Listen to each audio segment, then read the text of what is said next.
અમદાવાદના નરોડામાં સગીરાની છેડતીની ફરિયાદ. શ્યામ ઉપવનની નિર્માણાધીન સાઇટ ઉપર છેડતીની ફરિયાદ. પિતાને ટિફિન આપવા પહોંચેલી સગીરાની છેડતીની ફરિયાદ. 3 શખ્સે સગીરાની છેડતી કર્યાનો આરોપ. સગીરાએ પ્રતિકાર કરતા ગંભીર ઈજા પહોંચી. ઈજાગ્રસ્ત સગીરાને સારવાર માટે હોસ્પિટલ લઈ જવાઈ છે.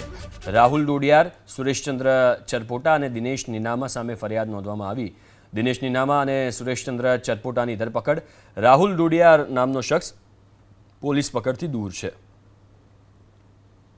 તો આ ઘટના બની છે અમદાવાદના નરોડા વિસ્તારમાં કે જ્યાં સગીરાની છેડતીની ફરિયાદ નોંધવામાં આવી અને 2 આરોપી ઝડપાયા છે, 1 ફરાર છે. જે દીકરી સાથે આ ઘટના બનવા પામેલ એ દીકરીના મધર ફાધર ત્યાં કડિયાકામ તરીકે મજૂરી કરતા હતા. એ સાઇટમાં 11મા માળે અને આ દીકરી બપોરના સમયે ત્યાં ટિફિન આપવા માટે આવેલી.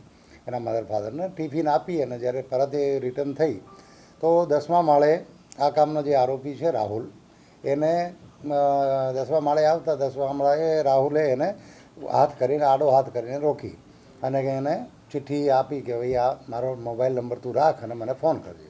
દીકરીએ આ બાબતે ઇનકાર કર્યો. પછી આ લોકોને કંઈક ગુસ્સો આવ્યો એટલે એની સાથે બીજા 2 જણા હતા, એક સુરેશ કરીને અને એક દિનેશ કરીને, ત્રણેય રહેવાસી માસવાડા રાજસ્થાનના છે. એ ત્રણેય આની જોડે બળજબરી કરી અને એને ઊંચી કરી અને જે સીડીની બાજુમાં આવેલી જે લિફ્ટનો ભાગ હતો એમાં એને ધકેલી દીધી, ધક્કો માર્યો.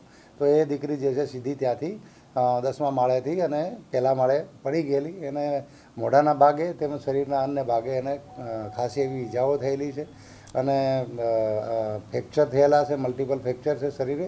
અને જોકે હાલ SMS હોસ્પિટલમાં એડમિટ છે અને સ્ટેબલ છે.